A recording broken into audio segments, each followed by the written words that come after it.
नमस्कार विद्यार्थी मित्रांनो, आज आपण 8वीतल्या मराठी पाठ्यपुस्तकातील जीवन सुंदर करू ही कविता आज आपण बघणार आहोत. या कवितेमध्ये कशा पद्धतीने जर आपल्याला आपलं जीवन सुंदर करायचं असेल तर कोणत्या गोष्टी आपण केल्या पाहिजे ज्याच्यामुळे आपण जीवन आपलं सुंदर करू शकतो.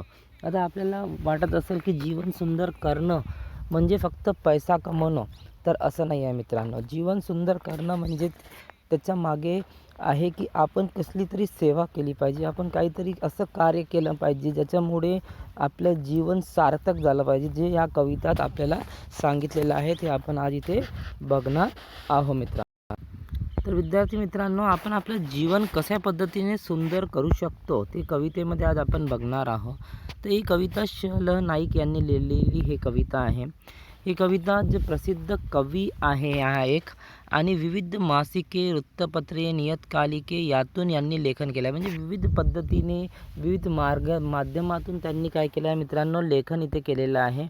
त्यांची गंमत नगरी, प्राण्यांची शाळा, सोनी मोनी, डोंगर झाडीत, नदी किनारी हे बाल गीत संग्रह आहे. म्हणजे लहान मुलांसाठी, बाल मनांसाठी त्यांनी काही बालगीत संग्रह तयार केला आहे, जे काफी प्रसिद्ध आहे, जे खूप प्रसिद्ध आहे. ते छान छान कोडी ओळखा कोडी हे पुस्तके प्रसिद्ध आहे.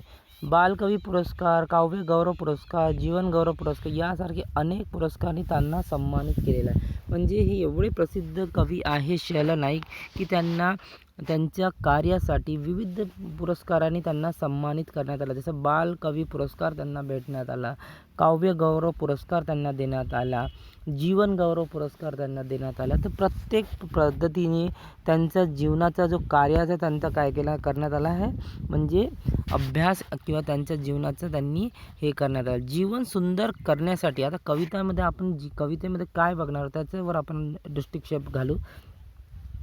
जीवन सुंदर करण्यासाठी काय काय करावे हे सांगताना कवी मानवतेचे विचार आणि कर्तृत्व यांचं महत्त्व सांगतात. म्हणजे जीवन जर तुम्हाला कवी सांगतात की जीवन जर सुंदर करायचं असेल तर तुम्हाला काय काय करावं लागेल, तर मानवतेचे विचार सर्वप्रथम तुमच्या अंगी तुम्ही मानवतेचे विचार आणले पाहिजेत. म्हणजे मानवता काय तुम्हाला माहिती है, जिसको हम हिंदी में इंसानियत बोलते हैं. अगर हमारे अंदर इंसानियत है तो हम कभी भी किसी का बुरा नहीं सोच सकते. आणि कर्तृत्व हे महत्त्वाचं असते. जो कर्तृत्व आहे ते अतिशय काय असते, महत्त्वाचं असते. ठीक आहे, तर ते आपल्याला इथे बघायचं आहे. ठीक आहे, तर ते आपण इथे बघितलेलं आहे. दुसरं, कर्तृत्वानेच माणूस खऱ्या अर्थाने मोठा होतो. जर तुमचं कर्तृत्व चांगलं असेल तर तुम्ही जीवनामध्ये काय होऊ शकता, मोठं होऊ शकता. त्यासाठी थोरांचा आदर समोर ठेवावा. म्हणजे ते थोर लोक होऊन गेले आपल्या देशामध्ये, कोणी तुम्ही थोर लोकांचा तुम्ही आदर्श घेऊ शकता. ज्ञानाची आवड जोपासावी. जर आपल्याला जीवनात पुढे जायचं असेल, यशस्वी व्हायचं असेल, तर आपल्याला ज्ञानाची जर आवड नसेल, ज्ञानाची मतलब नॉलेज की अगर आपको मतलब पसंद नहीं है आपको नॉलेज गेन करना, तो हम जीवन में आगे नहीं बढ़ सकते दोस्तों. उत्साहाने व शिस्तशीरपणे जगून जीवन सुंदर करण्याचे आव्हान कवीने प्रस्तुत कवितेत केलं आहे. म्हणजे आपलं जीवन आपण उत्साहाने जगलं पाहिजे, शिस्तशीरपणे आपण जगलं पाहिजे. जीवनामध्ये शिस्त असं डिसिप्लिन असणं आवश्यक आहे. आणि ही कविता किशोर मार्च 2013 या मासिकातून घेतलेली ही कविता आहे. आता ही कविता आपण वाचून घेऊया मित्रांनो. तर मानवतेच्या विचारांचा वसामणी हो धरू, जीवन सुंदर करू गड्यांनो, जीवन सुंदर करू.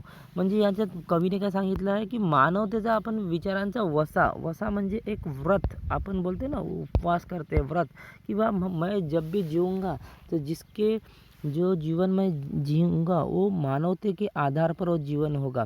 तो वैसे अपने मन में हमको मतलब एक पक्का कर लेना है कि मैं इंसानियत के रास्ते पे हमेशा चलूँगा.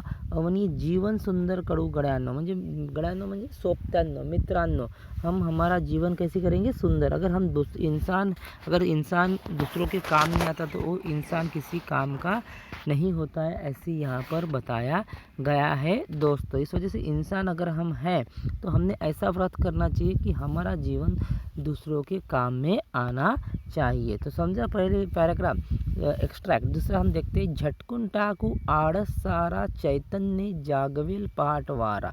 रोज पहाटे लवकर उठून ज्ञान सागरी फिरू, जीवन सुंदर कडू गड्यांनो, जीवन सुंदर कडू. इसमें याच्यात काय सांगितलं आहे मित्रांनो, झटकून टाकू आळस सार. म्हणजे आपल्या जीवनात जेही आपल्या शरीरामध्ये आपल्या मनामध्ये आळस आहे त्याला झटकून टाकू. कारण की आपल्यामध्ये जर स्फूर्ती नसेल, आपल्यामध्ये जर उत्साह नसेल, आपल्यामध्ये जर चैतन्य नसेल, तर आपण जीवनामध्ये कोणतंच कार्य चांगल्या पद्धतीने आपण करू शकत नाही. म्हणून आपल्याला ते आपल्या शरीरातला सर्वप्रथम आळस जो आहे तो झटकून टाकणे अतिशय आवश्यक असते. आणि त्याच्यामुळे आपल्या जीवनामध्ये चैतन्य जागेल, उत्साह जागवेल.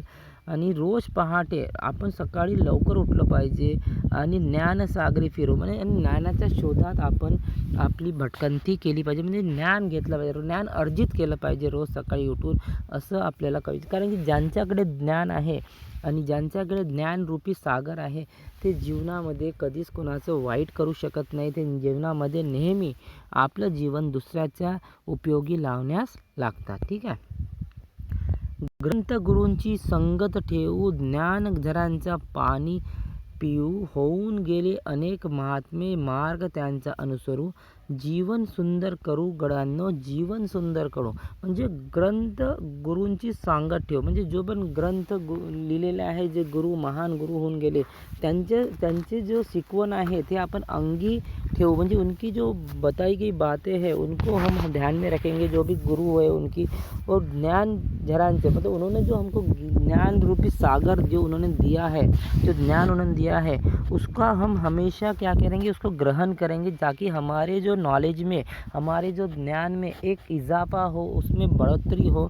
होऊन गेले अनेक महात्मे. आपको पता है कि हमारे भारतवर्ष में कितने सभी महात्मे हो गए हैं, और हमें उनका मार्ग क्या करना है, अनुसरू करना है, मतलब फॉलो करना है, हमें उनके मार्ग पर चलना है, ऐसी कवि हमें बता रहा है. तभी हमारा जीवन कैसे होगा मित्रांनो, सुंदर होगा. ठीक है. संकट येता करू सामना, धैर्य देऊया आपुल्या मना, जीवनाच्या ध्येयापासून कधी न मागे सरू, जीवन सुंदर करू गड्यांनो, जीवन सुंदर करू. मतलब जीवन में हमेशा हमारे जीवन में संकट आते रहेंगे. म्हणजे जीवन बिना संकटचं नाही आहे मित्रांनो. प्रत्येकाच्या जीवनामध्ये संकटाचा सामना त्याला करावा लागतो. आणि हे संकटाचा जो सामना आपल्याला करावा लागतो त्याला आपण कधीच घाबरलं नाही पाहिजे. धैर्य आपल्या मनामध्ये ठेवलं पाहिजे, आणि धैर्य ठेवून आपल्याला नेहमी पुढची वाटचाल आपण केली पाहिजे मित्रांनो. जीवनाच्या ध्येयापासून आपण कधीच मागं हटलो नाही पाहिजे. जे आपण ठरवलं आहे की मला जीवनामध्ये हे करायचं आहे, तर ते आपण आपल्या जीवनामध्ये केलं पाहिजे. कधीच आपल्या ध्येयापासून आपण मागं हटलो नाही पाहिजे मित्रांनो. ज्याच्यामुळे आपलं जो जीवन आहे ते प्रत्येकाच्या जीवनामध्ये कठीणाई येते, प्रत्येकाच्या जीवनामध्ये आपत्ती येते, प्रत्येकाचं जीवन हे कठीणमय असते. पण आपण त्याला कधीच हार न मानता त्या जीवनामध्ये आपण पुढं गेलं पाहिजे. तेव्हाच आपलं जीवन जे आहे ते सुंदर होऊ शकेल मित्रांनो, असे कवी याच्यात सांगत आहे. संकट हे आपल्या जीवनाचा एक भाग आहे, आणि संकट येणारच आहे मित्रांनो. संकटाबिना कोणीच यशस्वी होऊ शकत नाही. जेवढे थोर लोक आपल्या जीवनामध्ये येऊन गेले, प्रत्येकाने संकटाचा धैर्याने सामना केला, त्याच्यामुळेच ते आज मोठे झाले. ठीक आहे.